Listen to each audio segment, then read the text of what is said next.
Brittany. Hi. How are you? Good. How are you? Good.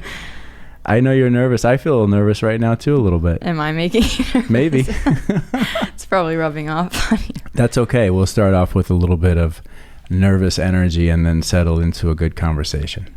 Brittany, but It's making me feel bad. no, it's funny. It's good. So Brittany Redondo, welcome. You are on deck. Thank you. How do you feel? Seriously, though. I feel good. Good. Yeah. Me too. Well, it's great to have you here. And I've been looking forward to our conversation because there are a lot of things that I'm curious to get your perspective on. Because I know that you have the freshest perspective into our organization, but also being our youngest crew member, I hope that you have some interesting insights on things that some of us older people are curious, right? Yeah. So it should be said that you officially joined our crew full-time within the last couple months.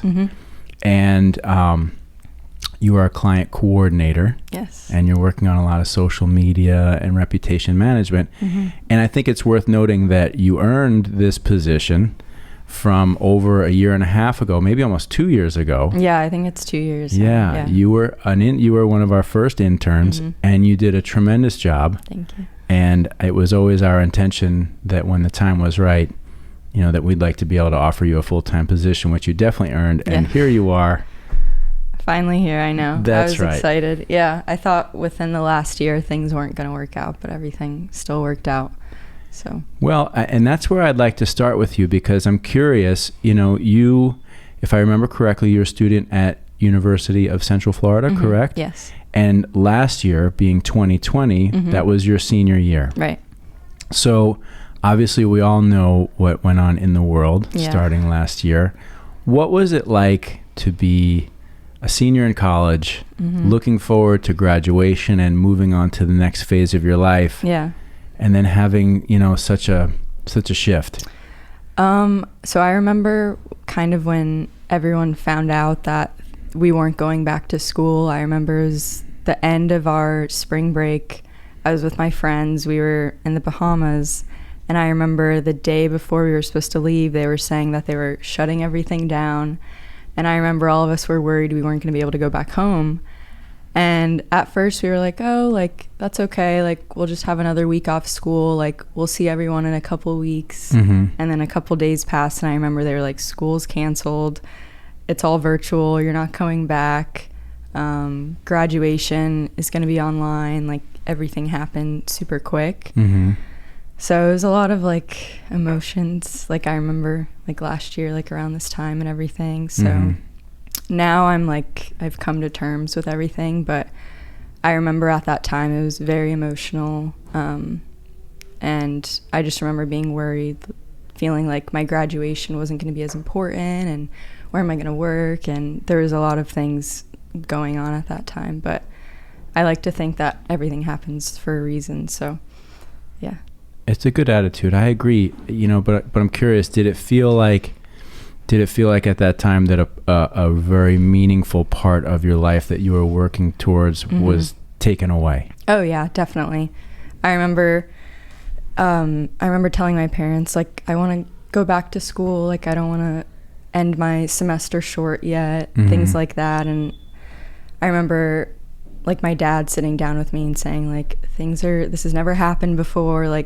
This is new for everyone, things like that. So it was definitely a big shift, and it did feel like it got cut short. And I remember them saying, oh, we'll postpone the graduation and things like that. But of course, within time, they're not going to postpone the graduation. So it still does feel as if it wasn't as important as most people's graduations would be, but now it's okay. I mean, I have my degree. I'm still really proud of it. So right. So what was it like? You're on spring break. You're in the Bahamas, obviously having a great time, right? Yeah. And then everything shifts, and then you have to come back.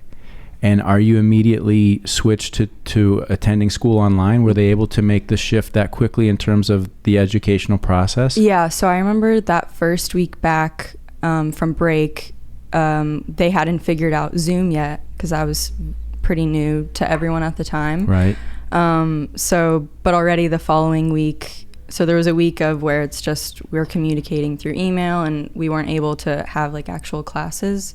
And then that following week they figured out Zoom and we were already back into everything, trying to learn everything online. And also at UCF, the business program, most of it, because it's such a big, like UCF is a huge school. It's 60,000 plus students. Is it really that many? It's, I want to say it's the third biggest school in the country, I want to say. Holy smokes, It's I did not realize that. So really bigger than University of Florida or Florida State. It's really big. Wow. Yeah. And the College of Business is also very big. So they made a lot of their classes online already. But once you get to your end of junior, senior year, a lot of the classes get smaller and they're more in person. So it was a little hard at first for, I think, the teachers who aren't used to doing anything online. I think it was hard for them to adjust at first. But yeah. So was the quality of the educational experience for those last few months, did it feel diminished to some degree just because you're not like there being fully engaged? Yeah, definitely. I remember too being excited to finally go in person to the classes. I prefer smaller classrooms. Sure. So yeah, definitely towards the end, it kind of felt like it got cut short and we weren't really learning. We were just trying to get through it type of thing. So yeah. And how did they advance through? So you basically have like 2 months left or something like that until it's time for graduation. So how does this progress into graduation, and how did graduation happen? So for me, it happened in my living room. So we were able to, hook up the virtual ceremony on the TV. Right. I put on my cap and gown, walked across the living room. But they basically just announced, they do it by college. So I was the College of Business. Sure. They separate it based on finance, marketing, all of the sections. So they just went ahead through and then they put your name up on the screen, and that was that. Mom and dad, everybody there to experience it together in the living room. It was funny, I guess, when I think about it now. It was funny to laugh at. Did you get a little did you get applause and stuff? Little claps. I guess now thinking back on it, it is funny to think about, but well, it's not funny in the sense that it's funny, right? Like, I mean, it's an important moment in any person's life that does get to the point, if they choose to go to college and graduate. It is. I mean, I can say looking back now we had the full, way back when graduation ceremony, and I got up and walked across, and then, we went out to dinner. It's not something that at this stage of my life I'm still like, had it gone a different way, I don't know. Yeah. But I can agree that at the time, it's a big milestone. Yeah. And certainly shouldn't be, hopefully doesn't detract, and I don't think that it does, from your own sense of accomplishment for what you did. Yeah. So you graduated with a degree in the School of Business with a marketing concentration, right? So what was it in your life as as a young woman growing up that led you in the marketing direction? So I want to say ever since I was younger, probably definitely has to do with my dad. I always knew I wanted to go into business. But actually when I got to UCF, I remember my senior year of high school taking, I feel like this happens to a lot of people, taking a psychology class and going into college and saying, I want to major in psychology. So that was what, Been there. So I want to say that was what I first went into planning to do. And then obviously your first year is just general classes. You're not actually into the major yet. Right. But my first semester I realized, no, I actually want to go into business. I didn't know which part. So I think part of the reason why I picked marketing is because it's so broad and you can do so many different things with it. So for me, I always knew I wanted to be in business. Even though I would say I'm shy, I do like the interpersonal relationships you build with customers and things like that. So now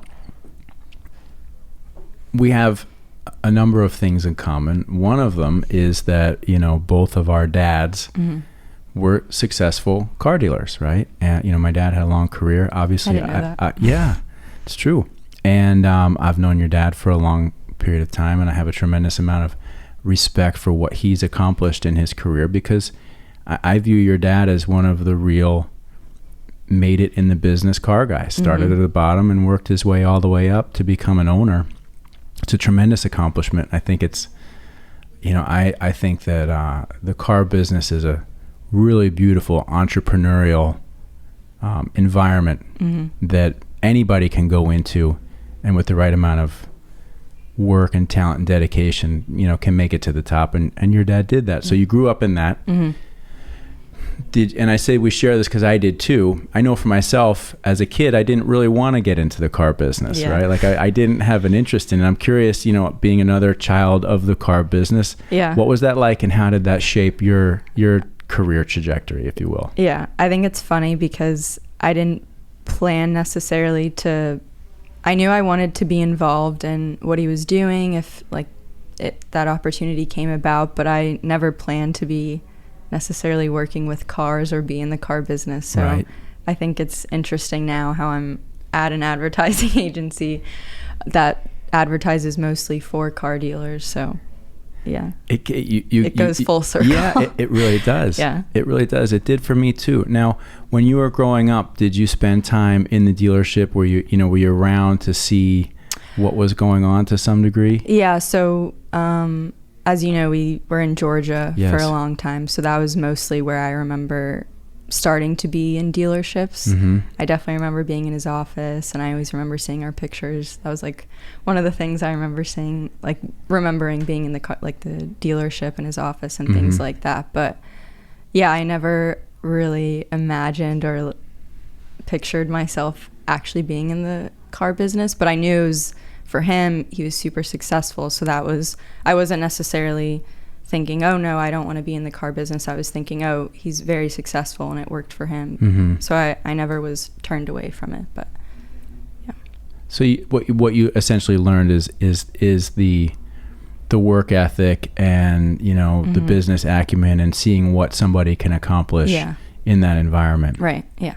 Now, as you were growing up and around this, and you found your way into the marketing side of the business, and yes, funny, full circle. And the same thing happened to me too, right? It was like, I want nothing to do with the car business, but I knew that I wanted to be in advertising, and it just so happened that was the opportunity for me, and that brought me back to the business. And so for you go into the School of Business, you ultimately lean in the marketing direction. Was there anything for you as a child growing up?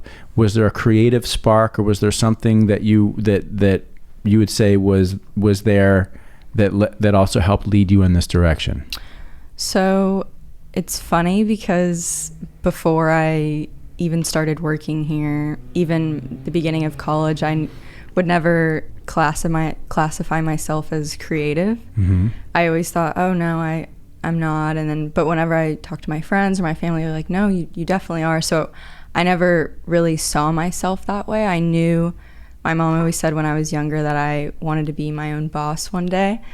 And I don't know if my dad mentioned this to you, but I'm starting my own bikini brand. Oh, really? Yeah. Yeah, he did, as a matter of fact, yes. Yeah, so I think for me, I knew with marketing, I did want to make something of my own, and I did want to do something creative in that aspect. Right. So, yeah, actually, I'm hoping to have everything, the website finished, everything done by next month, actually. Great. Yeah. Oh, congratulations. Thank you. That's awesome. So your creativity was really more, how do I create something that is me, right? That represents me, but that's also perhaps a product that I can market and make a business out of. Right. Yeah. Okay. Yeah. Yes. You are our young business hustler here. I love it. That's fantastic. Yeah, I'm excited. Well, how's that going along for you? What are you learning in that process? Yeah, so when I said earlier that I think everything happens for a reason, I think if COVID didn't happen within the last year, I don't think I would have started planning my own bikini brand when I did. Because obviously I wasn't able to start working after I graduated, so I had a lot of time at home to think about what I really wanted to do. And that was when I started researching and trying to figure everything out. And in the beginning, obviously you don't know where to start I didn't know where to start. I didn't know where to find manufacturing, how to make a website, anything like that. So kind of figuring everything out from scratch was hard in the beginning, as I'm sure it is for anyone doing something new. Right. But I told myself I'm seeing all these other people able to do it. There's no reason why I can't. So just I kept going, and now finally, obviously with COVID too, there was a lot of delays with shipping and sampling and things like that. So now I'm finally at the point where in the next 2 weeks I should have my full shipment of bathing suits I designed. Really? So, yeah. So give us a little insight. I say us, our huge viewing audience here, right? It's really just you and I at the moment. How does that work? When you're looking for, there's probably a number of key things, but you've got to find a manufacturer, right? Mm-hmm. And you have to find somebody to help you design, right? Yeah. Like, do you literally just start online and just begin looking? The first thing I started, well, I can't draw, but the first thing that I wanted to do was obviously envision what my designs, what I wanted them to look like. Right. So for me, because I can't draw at first, I was looking into finding someone to help me. But with the manufacturers I found, they accept images. So I was able to kind of simply on my own crop images of similar designs I wanted, telling them to change this and that and stuff like that. So for me, the first thing I started doing was looking into manufacturers, where I wanted them made, mm-hmm. Pricing. I'm obviously trying to market to a lot of people my age, so I'm trying to keep the cost down and things right. like that. So I had to keep that in mind. But yeah, so the first thing I started doing was manufacturing, and then it kind of just fell into place. So you started with the manufacturing and kind of worked your way back. Yeah. Okay, so where are these bikinis manufactured? Yeah, so I decided to choose a manufacturer in Bali. Yeah. Oh, nice. So yeah, something else that I'm noticing that is becoming a trend and more important to people is eco-friendly products, sustainable products. Right. So I was also looking for a manufacturer that used swimsuits from recyclable fabrics. So that was also hard to find at first too. But the one I decided on is in Bali. So it's all eco-friendly, sustaable. Gonna have to make a visit to the manufacturing plant. I know. It's not a terrible place to go, right? Yeah, I know. Yeah, I would love to do that. Not right now. My wife is dying to go there. Like, yeah. she's like, I don't think her dream is to like live there for like 3 months. You know, that we just like set up camp there, which apparently it sounds amazing. Yeah, of course I've never been, but it looks beautiful. So. Okay, so you select your manufacturer. Mm-hmm. They help you with the design process. Right. Yeah. And then you get samples and you start looking them over, right? Yeah. So I went through about 5 different manufacturers with sampling. So I would say sampling is that takes the longest. That's the hardest part, because you have to narrow down what you want, and it takes a while to get them. If you don't like it, you have to look for a new manufacturer, things like that. So once I narrowed that down, then I get into creating the name, the logo, and things like that. So what's the name? The name is going to be Samba Swim. Samba Swim. Yeah. That's a good name. Yeah. It rolls off the tongue nicely. Yeah. I wanted to choose a name that had to do with something with Brazil, being that I'm of like a Brazilian background. So I wanted to tie that in. Originally, I was trying to have them manufactured there, but it just didn't work out. It worked out with Bali. So, but yeah. Samba Swim. That's great. Well, congratulations. Thank you. There's a lot of young people, right, that dream of having a business and getting it up and running. And I also, and I'll be curious to ask you more about this in a second, I almost feel as though there might be an additional pressure amongst your age group to do such a thing. Yeah. Right? My age group growing up, that wasn't like, you come out of college and you got to create your own business. Yeah. But certainly within the last 10 to 15 years, with social media and the ability for people to promote themselves and come up with their own thing, that's flourishing. And you're actually doing it. There's a lot of people that talk about it, like, how many hashtag hustle, hustle harder and all this shit. You see, I don't mean to say shit, because the people who are legitimately doing it, it's fucking cool. Yeah. But I think there's a lot of pretenders out there that are all talk. So you're doing it. So congratulations. I wish you nothing but success on that. Thank you. Yeah. That leads me to the question that I was touching on.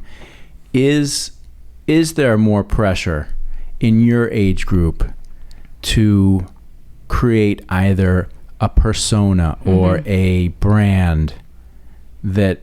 that somebody my age doesn't have the same. Right. And I have that same pressure too, but it's different. Right. I would definitely say, I would say so to what you were saying before about how big social media is now. Mm-hmm. I think because it is so easy to market on social media and anyone can do it and start up their own thing, I think because it has made it a little easier in that sense where it's all online, I do think that there is a pressure to make something of your own, because I feel like it is perceived that, oh, it's not so hard and why wouldn't you do that? And if, you know, so I definitely think too that I am a little bit hard on myself with it, because I feel like, okay, if I'm going to do it, I want it to be successful and I want to do it right. And all my friends are seeing this, and, you know, so yeah, there definitely is more of a pressure, I would say, to start your own thing, because I feel like there is this persona that, oh, it's easy to have your own online business now and things like that. So yeah. Well, it's certainly easier, right? Yeah. It's certainly easier, but out of all of your friends and peers, how many people are actually doing it? No. You? Yeah, me. Right? Yeah. There you go. Yeah. So are there other women or men that you look to that would be inspirations for what it is that you're trying to accomplish for yourself? Yeah, so I remember when I was about 15, I bought my first, the brand is called Frankie's Bikinis, and she's, I want to say 28 now or 27, but she started her own bikini business when she was 18. She made them, and she was one of the first, I want to say, bikini brands to get big online. So yeah, she was only 18. She made all her own designs, made all of the swimsuits, and she blew up, and now she's only 26 and she's been featured in Forbes. She's been featured in all these huge companies. So I would say that's definitely, her name's Frankie. Yeah. I would definitely say that's someone I look up to. Yeah. Okay.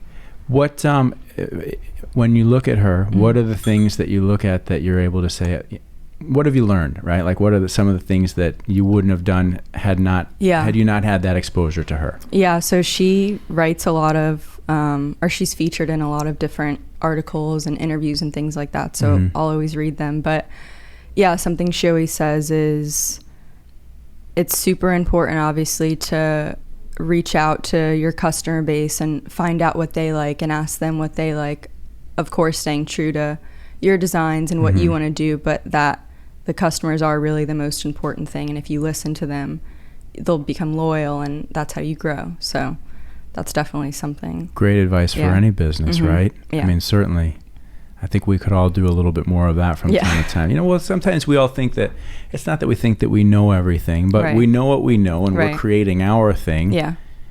And that sometimes it's easy just to assume that somebody else is 100% on board with that. Yeah. And again, you know, it just comes down to any business is to a large degree a communication business. And is that a dialogue, right? Yeah. And social media gives you the ability to have that dialogue with anybody that would choose to do business with you, right? Yeah. Yeah. So in the past, I want to say 5 months, I've been posting on my Instagram stories polls saying, do you like this color better? Do you like this style better? Things like that. And that definitely, in a sense, regarding social media, that definitely makes it easier to get opinions and to get polls and things like that, hearing what they want and what they like and things like that. So. Right.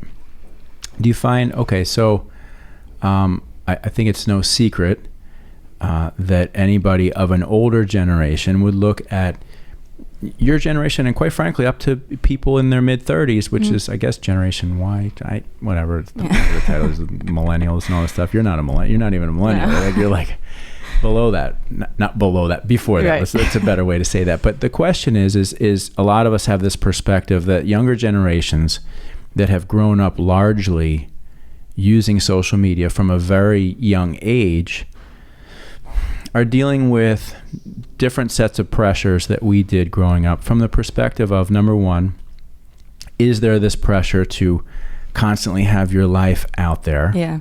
2, is there the corresponding pressure of the measurement, right, from likes or interactions with your posts and stuff? And then 3rd, does that in fact create an isolating experience where you're not interacting naturally with Yeah. humans without the technology? Yeah. No. There's 3 questions there. I'm sorry to hit you with so It's okay. many, but I'm really curious to get your perspective on this. Yeah, so I definitely think, so for me, I think I first started using social media, Facebook, things like that, when I was a freshman in high school. Mm-hmm. But for me, I felt like it wasn't really affecting me or people my age until probably I started college. That was when I started paying attention to it and noticing things. You're obviously trying to meet new people and Right. things like that. But I definitely would say, because people have gotten used to communicating that way and meeting people that way, when you do have that face-to-face interaction, you do feel anxious or closed off or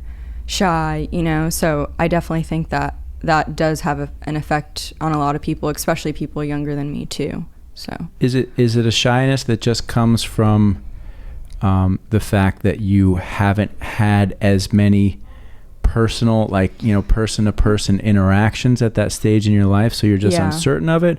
Or is there, because there is this environment in social media where your posts and what you share to some degree are judged and graded, right? And there's almost maybe a competitive thing. Right. Do you feel that, like, does that mentality shift to how you interact with people? Like, what is this person thinking? Right. No, definitely. I would say too, even when I was in college, whether I was applying to jobs around school or joining a sorority, like things like that, I definitely felt like what appeared online had to match maybe what they were thinking of me in person, if that makes sense. So I felt, because I do think that, of course, people don't mean to, but when they do see your social media, they are creating an image of you in their head, or a persona of what you're going to be like or who you are. So I definitely think when you are having those face-to-face interactions, you do have in the back of your head, oh, like, what are they thinking of me? They've already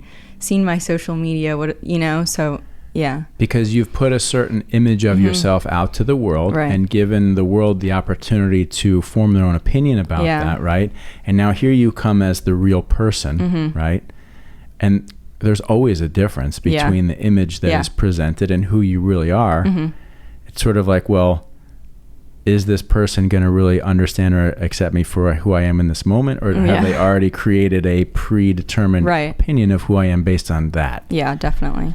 So does that feel limiting at some point in time? Yeah, I would say so. I definitely think too, for me personally, it's kept me from maybe wanting to post certain things or put my opinions online, because as soon as you do, then that's what people think of you. And God, we're all afraid of that right now. Yeah. Seriously. Yeah. So for me, I feel like a lot of people my age and younger, they are comfortable putting their opinions online and putting everything out there and having an opinion about everything and being very forward about it. And I personally don't like to do that. I don't like to put my opinion on one thing, because then if you put your opinion on one thing, everyone thinks that's your one thing. And so it's an unfortunate time that we're going through, and I think that we'll go through it. Hopefully, as a species, we'll learn and make the necessary shifts. But it's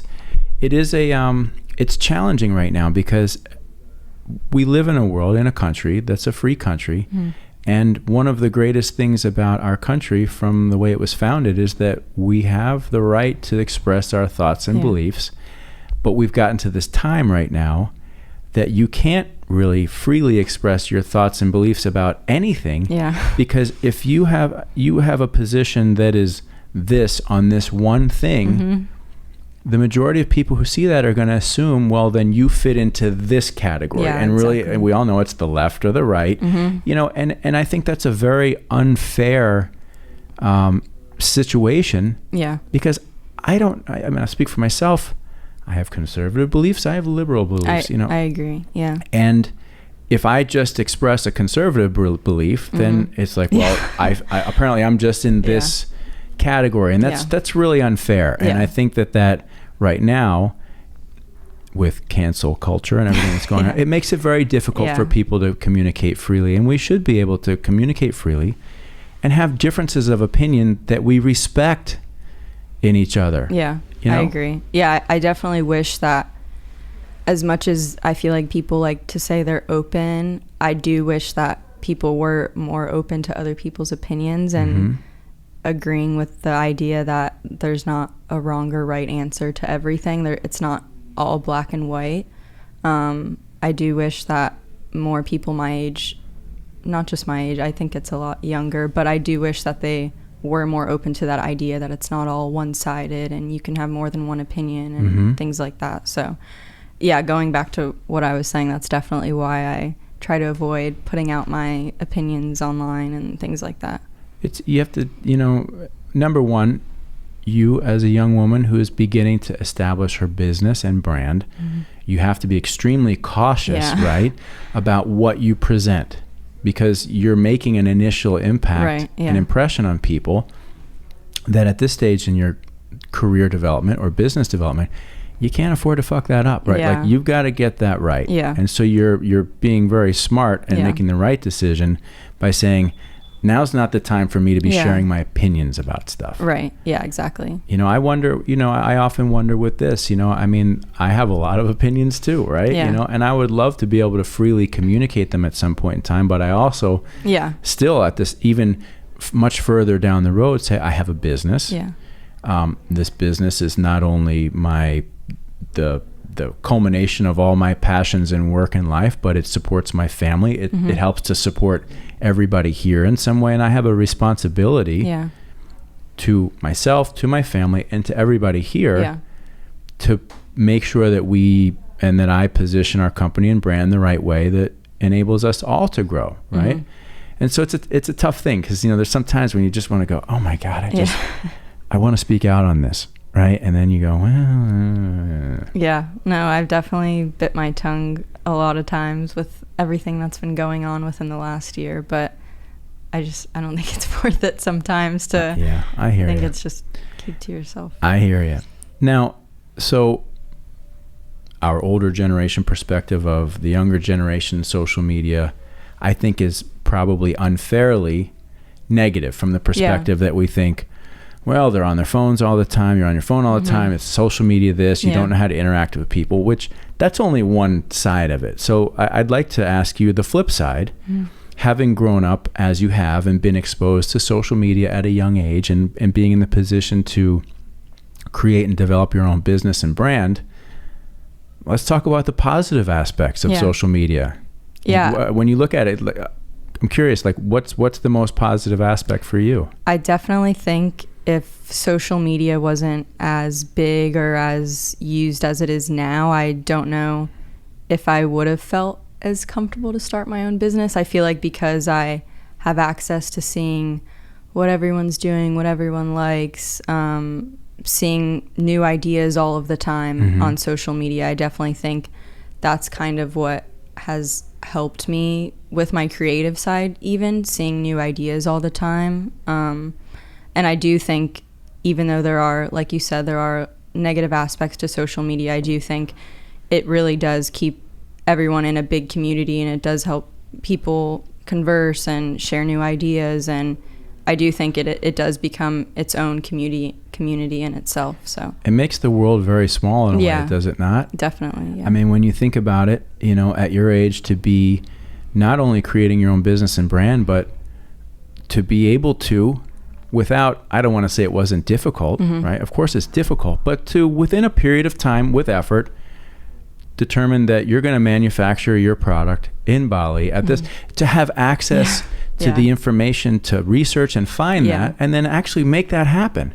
Like 20 years ago, right? Exactly. How the hell are you going to find a freaking manufacturer in Bali, right? I wouldn't have been able to do that. Right? Yeah. Or even if your styles or designs would work in any marketplace, right? Because there you're existing in a bubble, in a vacuum, right? So I think it's very easy for us all to say, the technology and the social media and it's easy to say that there's a lot of negativity to it, but there's certainly a world of wonderful opportunity as a result.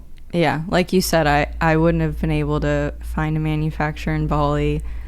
Like I said, I can't draw, but you can share images, and it's just a lot easier now. There's a lot more resources that I know if, like you said, 20 years ago, I don't know if I would have figured it out, but not as quickly as I have now because of online and things like that.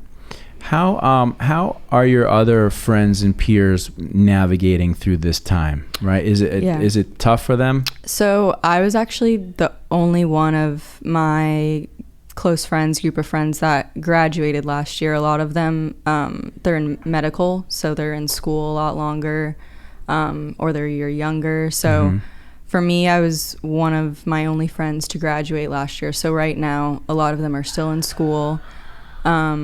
For one of them, I remember, though, she had leased an apartment. She was supposed to be there last fall. It was going to be her senior year. She was super excited. And then COVID happened, so she decided to move back home. So she's been at home, school, and she lives in an area where there isn't a lot of people around. So she's been really secluded. And when you think of your senior year, you want to be around your friends and things like that. So I know it's definitely been hard on her, but I think at this point everyone's just ready to get through school and on to the next chapter and things like that. But I think right now things are obviously more normal than they were, for example, 6 months ago. So I think it's just kind of the new norm that everyone's gotten used to. But certainly tougher. Oh yeah, tougher to get through that last stage of your college experience and then figure out what's next. So like I said, a lot of my friends are wanting to be a PA, nurse. So there are, which I've always said to them, how I've kind of, I don't know what the right word is, but like I was saying before, business is very broad. So you don't always know what you're going to do or what that next step is. Whereas I would always say to them, oh, like, you want to be a nurse, you go to nursing school and then you're a nurse, and then it's like steps. A, B, C, D, E, F, G. Yeah. And I always told them how I liked that there's like an exact plan, because I like planning. Right. So for them, and the other one wants to be a PA, for them it's, okay, you have to get into this school, and then you go to school, and then you're a PA, and it's just very plan-based, and I like that. So. So, yeah. But you're in an environment that's very not plan-based, not right? Like you entered into a field where it's like, okay, I guess I'm going to go in this direction. Yeah. Has your, with your responsibilities here, which is, primarily organic, social, and reputation, right? Has the working on the reputation management side of car dealership business, has it given you either a different perspective, or do you find you have a little laugh here and there when because certainly you've come home for years and heard a lot of this around the dinner table, so now you're seeing it from a different perspective. No, definitely. I would definitely always hear stories from my dad that things would go on, or dealing with different people. But now that I'm actually reading through all of the reviews and responses and things like that, I am seeing the other side of it. So I definitely do get a good laugh in here and there. Well, I had a good laugh yesterday, and I don't know if there was a WhatsApp text chain yesterday about a particular client and a particular review response, right? Did you write the original response? No, I didn't. You didn't? No. Oh, I was kind of hoping you did, because it was so direct and matter of fact, like this and then that and then that and then this, right? And then we had to soften it up a little bit, and I was like, oh, if that was Brittany, that was actually a really fucking fantastic response. It was so just like, sir. I had to go back in and edit that response. Yes. But it was funny because when I read it, I was like, I mean, they're not wrong. I did too. But of course, you can't always come off that way. So for anybody watching, it was just basically like a customer that had a bad experience, but they were partially to blame for their bad experience because they turned down some things that were offered to them, right? Yeah. Which would have made their experience better. Right. And the response was basically just, you did this, we offered you that, you turned it down, and this is what happened. Right? I know, when I read it, I was like, I wonder who wrote that, but I mean, they're right, but in my mind, I was like, I could hear Brittany saying that. That's funny. From your years of experience, it would just be like, hey. No, that's funny though. It's a crazy business, right? The car business. I mean, I think that having grown up around it as you have, number one, I love the business and I love the people, right? I know you've met some, I I know your dad well enough, and I know a general amount of people that have come in and out of all of our lives, and such characters, right? Yeah. Like serious, big personalities, big characters, hard workers, and you know, I know that I've enjoyed, you know, spending my life in and around the business, and I'm sure you've had plenty of interesting situations as well too. Yeah. Cool. Yeah. Well, it has been great. This is not our only conversation like this. We'll call this the first one, okay? Okay. But Brittany, I really enjoyed it, and I really appreciate your insight. I learned a lot today, so thank you. You did great. It went by really fast. I enjoyed it too. Yeah, we're almost 45 minutes. Yeah. It goes quick, right? It does. Everybody's always like, what? But thank you very much. You're doing a great job. Thank you. I'm really glad that you're here with us, Me and too. I really enjoyed this time together with you. So Thank you. Until next time, all right? Good. Nice. That's it. Take it off. Well done.